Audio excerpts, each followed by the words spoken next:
Lord Periwinkle. Lady Chatterley arrived at the cotillion 10 hours late. She was announced in the Royal Hall. That's very nice.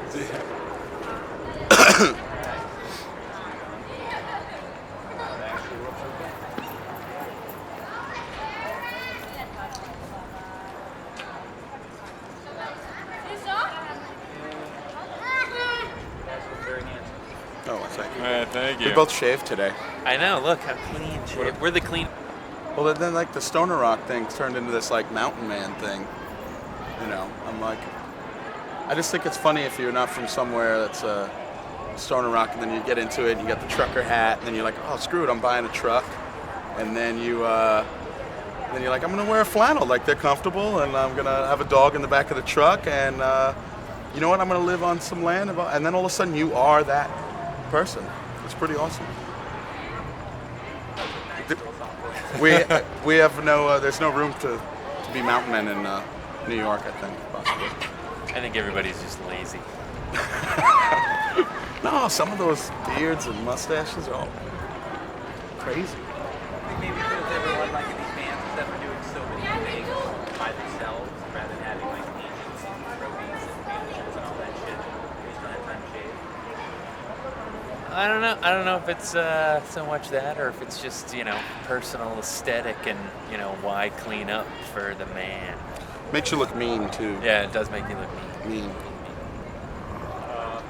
All right, so if you don't mind stating your names and your roles in the band. Basically, when you're on the screen, what do you want the screen to read? So, you just want your first name? Oh, Cooper, bass player made out of babies. Brendan Tobin, guitar, made out of babies. So, let's start some basic questions. When you come out and what year how did you guys find each other? It started about 4 years ago. Julie and I, our singer, had dated for 5 years, and then we split up, and she called me about a year later to play her sister's birthday party, and she wanted to get a band together to make up a few songs for the birthday party, and so we got together, and Matt, our drummer, was playing drums, and his sister Viva played bass for us. And then actually at that party, another one of the bands that played at the party was the JJ Paradise Players Club, which is Cooper's other band. Which I play guitar in. Which he plays guitar in. And then about a year later, after we had just played a bunch of shows and written a few songs, we asked Cooper to step in on bass, play Viva. Well, they had recorded a handful of songs with Joel Hamilton, who's the other guitarist from Players Club, and he is actually a really good engineer and producer, etc. And he played some while we were out one time. He played some of the Made Out of Babies stuff, and I was like, wow, this is awesome. And I believe there was a party we were all at, and I got really drunk, and I said, hey, you guys need a rhythm guitarist. I'm coming. I'll be there. I'll come play rhythm guitar. I was wasted. And he called me a week later and said, how about bass? And I said, I can play bass. So that's how that happened. How did the name? I don't know. This is more Matt's area because I think he came up with it, and it's usually a different answer every time. I think there was some sort of discussion about suntan lotion that had a baby on the bottle, and somebody said that it was tested on babies, and he said he thought it was made out of babies. So I think that was it. And then he always wanted that to be a band name, and I guess that Julie and Matt had played together, or just messed around together once or twice before I started playing with them. And so when I came into the practice room, it was already called Made Out of Babies. Yeah, and I hated the name at first, but it's kind of one of those things, like, after a while, like, you become the name, and that's it, and people will think of that and think of you, not and what you do. Is. Yeah, like Led Zeppelin, that will never fly. That would never work.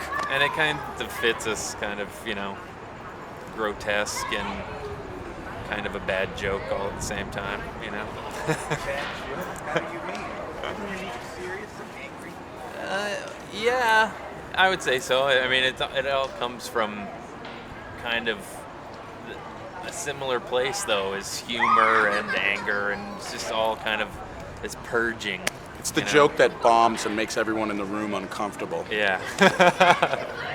Perfect. That is perfect. So then, how long were you guys like band playing stuff before you found your rock finally? Like, how did that happen? Well, we've all been pretty huge Neurosis fans for a long, long time, and after Cooper joined, we were kind of right in the middle of recording the record, and then Cooper joined, and we kind of just like buckled down and wrote most of the record in about 2 weeks, and then recorded it, and then we were just trying to figure out who to send it around to, and we had like a list of like a few labels, and we started mailing it out, and Nura actually called us almost immediately after we mailed it. Yeah. Which is weird. We also had 3 song samplers, and for all the labels that we did, if we had, I think 2 were the same, and then there was 1 alternate, and we actually thought about it and said, well, for something like Nurat, we'll put the 3 heavies, and then for something like, I can't remember who, but like another label that unimportant label, completely unimportant label. We said we'll put the 2 heavies and then like 1 like lighter one or something like that, just because we're like all over the map, but we thought we had enough to cater to all kinds of different labels. But they actually called while I was on tour with Players Club, and I was in California. And Steve called my phone, and I thought it was Cooper. He thought it was a me. joke. He thought I was calling just him teasing joking. me. So I actually hung up on Steve Von Til and called Cooper and started yelling at him that it really wasn't funny, that, you know, I take this very seriously and that's not a funny joke. And he was like, what are you talking about? I was like, I'm still in LA, I'm not in San Francisco. Yeah. And then I called back Steve, and he answered the phone, and I was like, Steve Von Til? He's like, yeah, I want to talk about Made Out of Babies. And that was it. You didn't say anything like, deal's off. No. I'm not interested anymore. You fucked up, dude. No.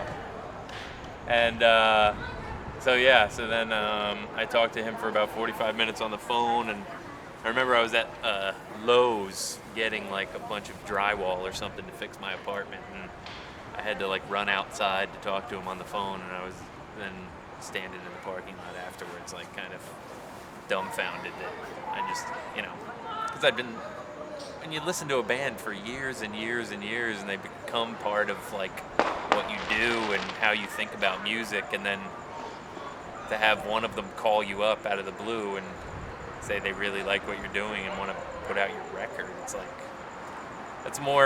it's much more important than having like a business person at a record company say it. You know what I mean? So, this is an obvious question, but why is that? Because you think that a business guy. Here we go. Hi. Is this a commercial shoot of any sort? No, it's not. I'm just interviewing them, creating an archive. Oh, okay. Just for myself and my friends. So something else that you like in here. We're playing over at the Playing at the Mountain, the mountain tonight. Oh, yeah, okay, great. Have a good time. Thank you very much. Man. Cool. Thanks. Jay, I guess, the manager, huh? Yeah. So, what was I saying? Why is that? Why Oh, is why that? is that? Because, let me just pose it this way. Like, you know, Capitol Records called you up and said, we heard that you're like, got crazy music, blah, blah, blah. Some money, blah, blah, blah. And like a label like Neurock doesn't have that much money, but it's a much more personal thing. Like, Well, that's the thing. It's like, you know, what we're doing is, I mean, we were kind of taken aback in Chicago when the sound man called it art, but, you know, it's a creative outlet, and for someone that, you know, in the same vein of, you know, art that you're trying to work in, to kind of endorse what you're doing give it, you know, it just makes it feel important and it makes it feel worthwhile. You know, if someone from Capitol Records called and was, you know, that's kind of a thrill because, you know, you're going to make money, but it seems more fulfilling in the long run to have someone say, you know, someone that you respect. And they also musically.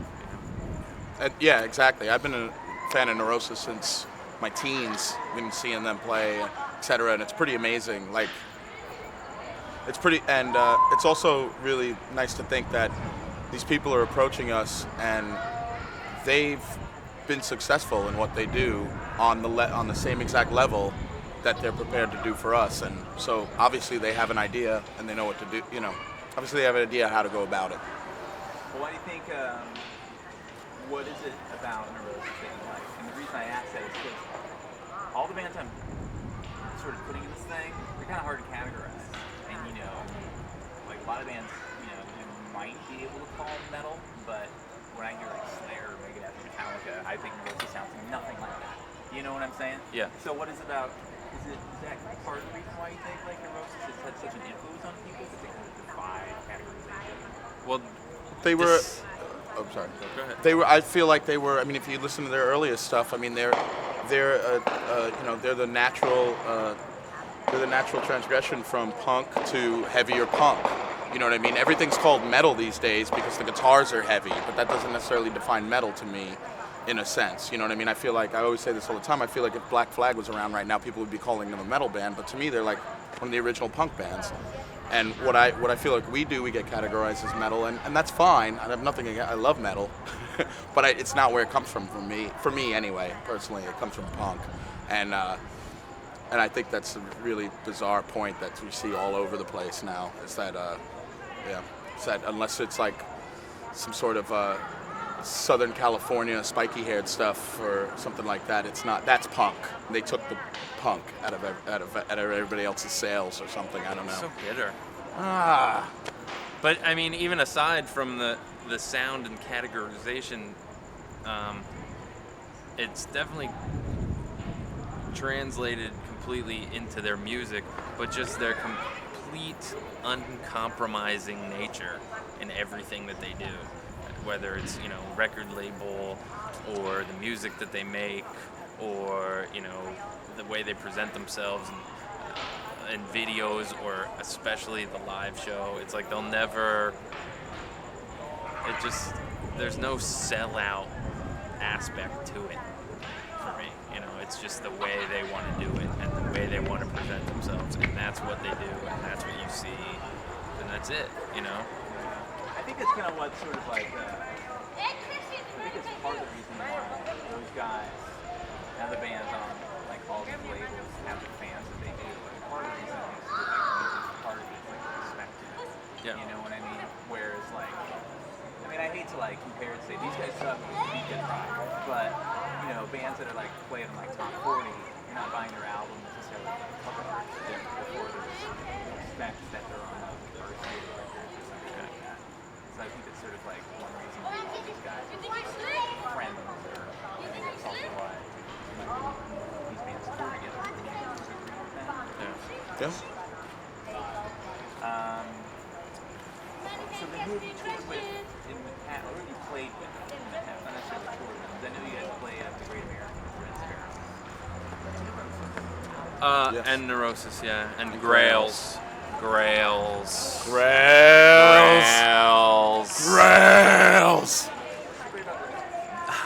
They're just an incredible band and incredibly good guys, and I wish I could do what they do.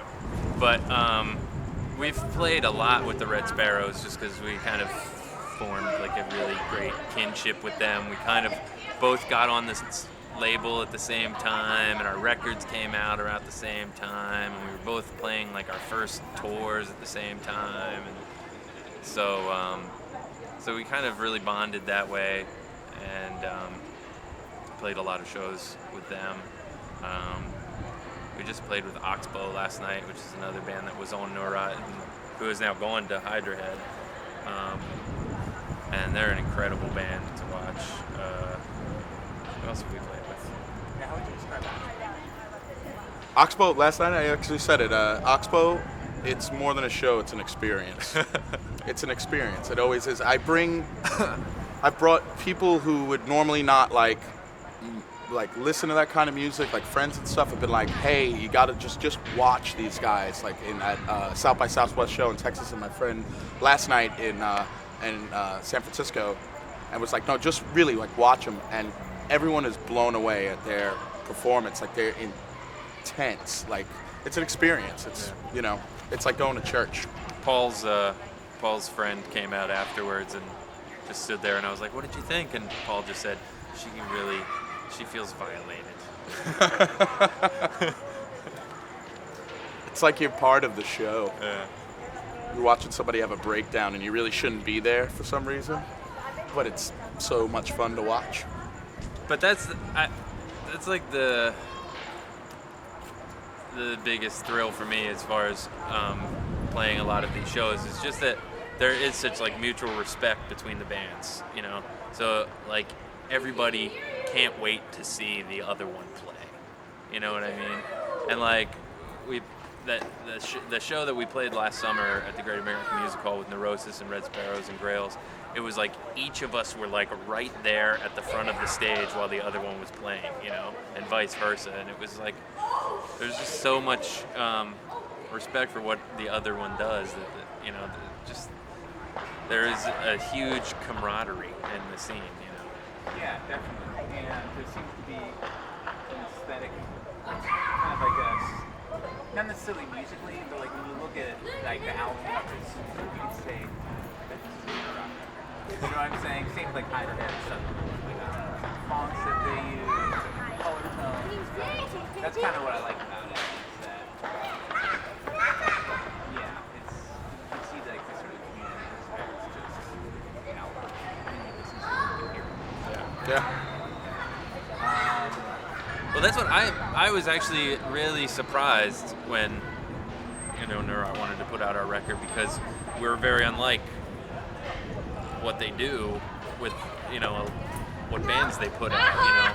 Probably their most straightforward rock and roll stuff is their own, and then most everything else that they put out is very different from what we do. So I was actually really surprised when they wanted to put out our record and then continued to support us so much, and want to put out other records. It seemed kind of a branch out for them a little bit too, because everything seemed to either it was a side project of theirs or it was centralized in the Bay Area, if not down to LA maybe, but like or just West Coast style, or West Coast kind of seemed, a lot of the stuff seemed centralized, and for them to just call us on the other side of the country, it's just like, like I thought you guys we don't live in the Bay Area. What's that about? We don't write 10-minute songs that are like pretty much all instrumental. Blah, blah, blah. Well, I believe Steve actually said when he heard our demo, he's like he said that they get stacks of demos in the case, and 9 out of 10 bands are bands that are like kind of trying to sound like them, per se, and they're just. Yeah, no. Kristen was telling me that when the ISIS first started, they were calling ISIS Neurisis. I've heard that. Yeah. There's actually a band in Europe called Cult of Neurisis. There is? Yeah. Are you serious? Yeah. There's a band from Sweden called Oh, yeah. No. Yeah. Well, I'm not saying it's bad. I mean, I like them. That's a bad sound. When I first heard them, I was like, wow. No, I saw it on the internet when I was looking up something. It came up, Cult of Neurisis. I think they're from Finland or something.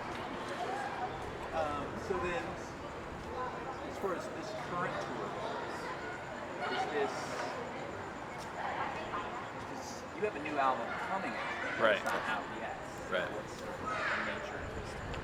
Is it just to keep you ready for? Well, that's the thing. We all have regular jobs, and it was just kind of like, when can everyone do it? You know what I mean? And then we are actually going on tour again right after the record comes out, but in Europe.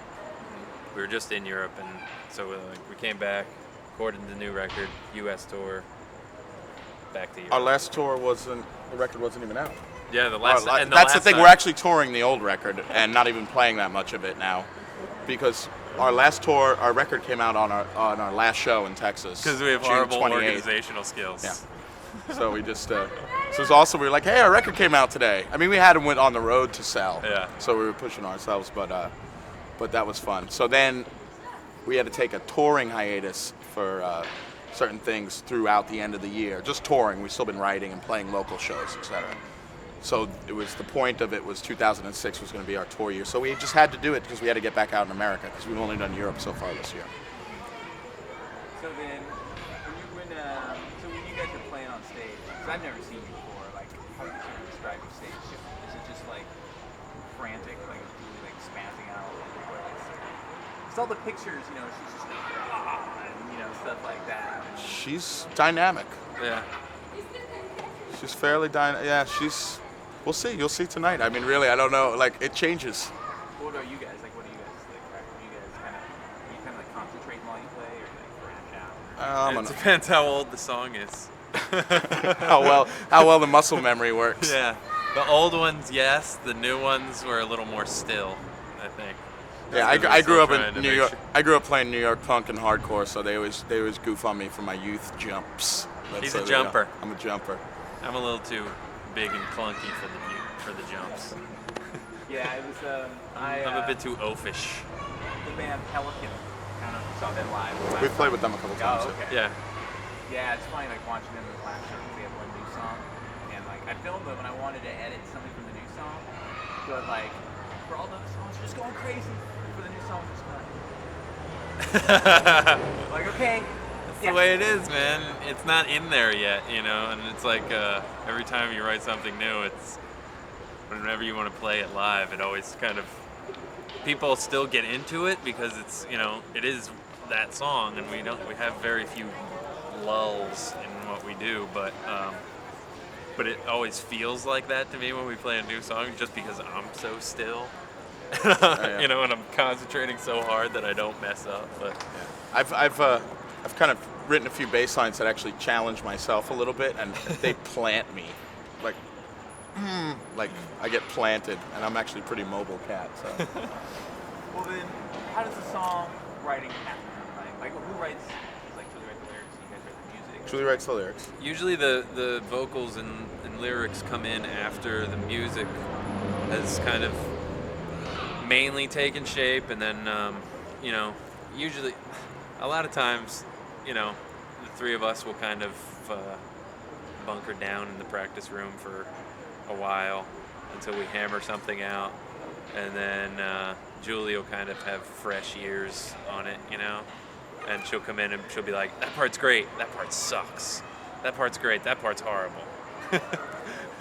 And then we'll all kind of be like, we'll either agree that it's horrible or we'll argue for the rest of the night about keeping it. Yeah. And then once all the parts are sussed out, then we just kind of glue it together and she sings over it. I like to bring in like 2 or maybe 3, mostly 2 like interlocking parts, and then just give it to the rest of the band to be like, here, I wrote this part goes into this part.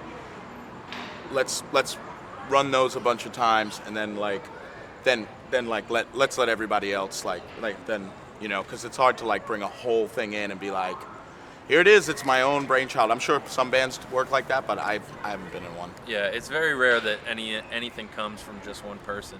You know, I think we have 1 or 2 songs that are like that. Like there's one song that started with a bass line, and then I was having a hard time, but you know, Cooper's a really good guitar player, so you could kind of be like, well, I hear this, and I'd be like, oh, okay, well then how about if we do this? And I'd be like, wait. Yeah, once in a while we get so frustrated, I go like, give me the guitar for a second. That's how you do it. It's, you say, do you feel, since like you write the songs and you play them, do you feel when you're playing them or writing them, do you feel like sort of like any of your influences coming through? Like you said, you're big Neurosis fans, so do you feel like there's a little bit of thundering Neurosis heaviness in there? I wish. Yeah. I can only hope. No, yeah, I mean, it definitely influences what you do, you know. Another thing is that I've kind of, since I was, I think probably about 18 years old, thought that Dwayne Dennison was like the greatest guitar player ever, and emulated him kind of endlessly, and I have no shame about how much I've ripped him off. I smile when we get the Jesus Lizard reference. I smile about it because that's fine by me. Yeah. I love it. It was great when it was, but you know, one of the things is to like, if you play with well-rounded people who like all kinds of stuff, you know, because everything is influence, and if as long as you like listen to all kinds of stuff, and you know, then everything comes back in. So you can't like, and that's I guess that's the way to make original stuff more. Yeah. You know. Yeah, no, that's Especially in the heavy scene. Well, no, that's kind of like one thing I want to talk about is that another reason why I like this music is I don't feel, because it is hard to categorize, and I don't see it as like, there's a lot of modern music out now that you can hear like, oh wow, this guy's not just like Joy Division, for example. And I like some of those bands, but I'm not dissing them. But it's hard for me to pinpoint bands I'm talking to like what these guys sound like, because I think they're, what you said, the influences are there. That keeps it really kind of, no, but it's different. No, that's different. Yeah, I guess it sounds just kind of like them. Yeah. You know what I'm saying? And that's I think it's a good thing. I'm trying to show people that in this thing because there's some people I work with who are very like jaded at music in general and said, oh, nothing's original anymore. Everything's been done. Everything's like a rehash, blah, blah, blah. And I disagree, and I think a lot of people have examples of that. I disagree, and even the whole, you know, ISIS being called a Neurosis knockoff when they first started and such things like that. Like, they were all Boston like punk hardcore guys, and it's and I'm sure they're fans of Neurosis, but it was a natural progression for them. Sorry, it's one word again. Natural progression for them to eventually sound like that. You know what I mean? I lived up in Boston for a little while when I was a teenager, and I know, of course that came out of there. Of course that's the sound that those guys got together and started making. I played with bands like Cable, like they were doing heavy, crazy, like awesome stuff, and you know, and I think Jeff from ISIS was in Cable at one point or something like that. Like it makes perfect sense, you know. Make sure your facts are straight, man. This is straight to Philly. No, I believe he was. I believe I played with him while he was in Cable, actually. It makes sense. That's all I'm saying. No, I think it does make sense. So, And that's the thing. It's like very rarely on tour. It's like headphones are constantly on, and I think it's kind of rare that I know myself that I'm listening to anything that's kind of within this genre or group of things. You know, I definitely listen occasionally to, you know, the rock bands that I love, but, you know, there's everything. I listen, you know, I listen to tons of Dirty 3 while we're driving. It's great to stare out the window too, but we don't play anything like that, you know what I mean? And there's like just tons of music everywhere that can kind of, Cooper is endlessly listening to hip hop constantly. I can't stop listening to hip hop, actually. But nothing about what we do has anything to do with hip hop, you know? But it's like, you know, influences come from everywhere. well, then what are some of your favorite bands and/or main influences? Like, for example, the Red Sparrow, which all of them you said Pink Floyd. Really? Yeah. they don't really sound like Pink Floyd. No. They noted that large instrumental sections of the old Pink Floyd, and mostly referencing old instrumental, not like Pink Floyd. Yeah. Well, they should be. Go ahead. I don't know. I guess Led Zeppelin, The Who. You know, I don't know. I guess these have always influenced my playing and how I actually play instruments, and what I like to hear when I hear instruments. But I guess it's probably more of the stuff in my late teens and early 20s, the AMREP and the AMREP bands and such like that actually like influenced like the style I write. Does that make sense? I And Pink grew Floyd. up listening to tons of Kiss and the Stones because of my dad, and Pink Floyd, and but he said AMREP. I was just gonna say the reason that I started playing guitar was because I got a 7-inch when I was like 16 or 17 of Halo of Flies, and I thought that guy Tom Hazelmeyer was like the most incredible guitar player I'd ever heard in my life. And so then I started listening to that, and then from that heard all these other bands, including Scratch Acid and Jesus Lizard and Laughing Hyenas and bands like that, and you know, and then once I saw, I think one of the most memorable shows I ever saw was the Cows, the Laughing Hyenas, and the Jesus Lizard all playing together in Philadelphia, and I felt completely wrecked afterwards, and I just thought that that's how music should make me feel every time I saw it from then on. So everything else was, if it didn't do that, was a disappointment after that. And there's very few bands that can do that to you, like just completely reach into you and totally turn you over inside. Are there any bands currently, like right now, new bands, old bands that are still around, making out? Well, I would give that to Oxbow. Red Sparrows are live, and the records, but live are just, they're another experience band. I think you get kind of sucked into it, like, and we've been on tours. We've been on tour with them a couple times for like days and days, like one time 10 days in Europe and stuff like that. And I watch them every night. But I don't like to be so pessimistic, but it's been much rarer lately that you see bands that will just go out and just totally, with unabashedly, just, you know, bare themselves in front of you and just let it all out, you know. And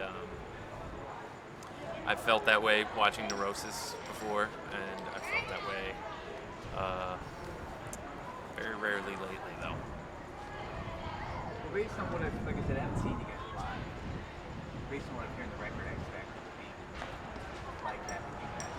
Do you feel like you're kind of doing the same thing? Like, are you feel like you're doing what you say, like having to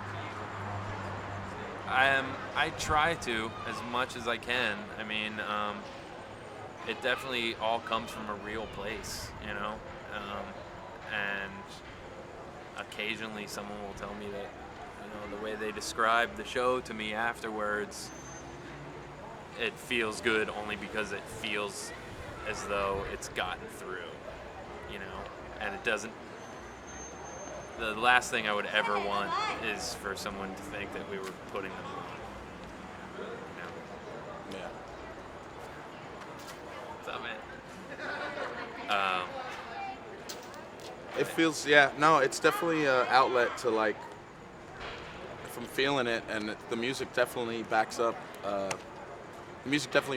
going off and jumping around, and Yeah. And it's like when you're on tour, it's, you know, you're driving all day and then you get out and you just, you know, stopped at 5 gas stations and listened to the radio for hours and hours, and that's all you know of reality. And then all of a sudden you're standing in front of a bunch of people and you have to be totally rocking out. And even if I completely don't feel like it, I would say never any later than by the middle of the second song have I not been completely into what I was doing. You know, I can start out the night like, oh boy, I really don't feel like doing this, but once it starts rolling, it's kind of like a huge snowball. yeah, I think the music backs it up. It's hard not to get your dander up when you're playing it. Yeah. Dude, that's fucking awesome way to end it, unless you guys want to say anything else about the band. Grails. Grills! That was awesome. That was because I would actually love to interview that guy if he ever does get But Well, he's done all the Neurosis records and Oh, the past couple. the last 2.5. no 3, 4. he's done them since Great after that, which was So 3 and Didn't he do Solid. Through Silver and Blood too? No, that was Billy Anderson. Billy Anderson. he did that. Sovereign. Yeah, yeah. Sovereign was the same sessions as Times of Grace. Yeah. But yeah, so how did you wow. So the music's kind of like very sonic. How did you guys hook up? Called him. Just called him, asked him, booked some time, went there, paid him. He's very Clinical. clinical. Not a bad thing. No, but it was actually more. We just thought or found out that we could record with him because we know the people from Neurot, and but I think the way that we decided on him was not even so much the work that he did with them, but the work that he did with so many of the other bands that I've listened to for ages. Yeah. Big Black and Jesus Rape Lizard Man and- and Jesus Lizard and Shellac and just the Yeah. way that it sounded, I wanted to sound, and I just felt like it would kind of capture what we did. And there's so much room in his recordings that you hear everything so well. And So you did it at his place, Electro Audio. yeah, How long did that take to record? How long were you? 5 days. 5 days of recording, 7 days in Chicago. The whole record we recorded and mixed in 5 days. It was an experience. Yeah, we worked hard. So you didn't sleep? Not much. No. No. But yeah, the record's called Coward, and hopefully we won't get too much trouble over the album cover. That's a picture of our drummer Matt when he was 8 years old, and he was hit by a car while he was running across the street to Play Space play Invaders. Space Invaders. So like Well- the one half of his face, he's like this perfect angelic, like Aryan baby boy, blonde hair, blue eyes, and then the other half is just completely destroyed. His eye socket had to be sewn back together, and yeah. It's a pretty grueling photo. So hopefully Walmart won't ban it. We heard something about a slip sleeve for Best Buy. Oh really? Yeah, I didn't hear that yet. or a big sticker. I would be surprised. Wow, that's cool. He's a drummer. Yeah, Yeah. yeah.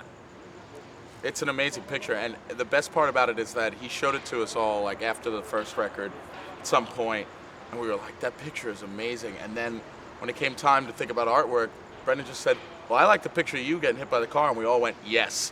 Yeah. Easiest decision this band has ever made in our lives. Which is the cover the of that previous album. record took like 3 weeks of arguing and insulting phone calls. Charts and graphs with laser pointers. Well, if we did this, Talking about each other's mothers and Oof. You know the anger in them works. yeah. It expresses their music so well.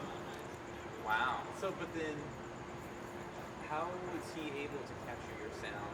Like, since you worked with him, is it kind of like now we get to see how he makes that sound, and he gets to make it for us? Well, it wasn't even so much that. I mean, it definitely sounds like he did it because he kind of has a signature to what he does, definitely. But I mean, he there was no kind of coaxing or intruding in any way. In fact, quite the opposite. He works very hard not to impose himself on what someone else is doing. You go there and he's gonna make what you do sound as good as it can. Yeah. He's not going to make your band better. Yeah, he doesn't make your band better. It's like if it's not there, he can't make it appear, but he will capture it in a way that it sounds better than it ever did before. No, it's true. It's like, well, it sounds, just when I heard the first album, it sounds like he would be a good engineer for you guys. I'm just talking to Josh and Red Sparrows about their engineer for their album that's coming out. It's Tim Green. Yeah. the fucking champs. Yeah. Yeah. And they like the way he records drums. We thought that also, but because he did the Melvin's Maggot record, which the drums are incredible on that record, and so are the guitars. The whole sound of that record I thought was great, and we thought about that too. But it was just like, I don't know. I think it was mostly me and Cooper's influence, just always wanting to record and Something I've always wanted to do, and I got to do it. We were like, let's do it. Come on. So So. you're happy with that. Yeah, very much so. You know, a little more time next time would definitely benefit us, but for the amount of time that we recorded it in, it was really, he did an incredible job. Incredible job. Yeah, looking forward to that. All right. Cool. That's good. Thanks. Awesome. Thanks. Yeah, someone told me, well, Settling with their shimmering sound, and frogs in the pool, singing at night, and wild plum trees in pleasant white dew.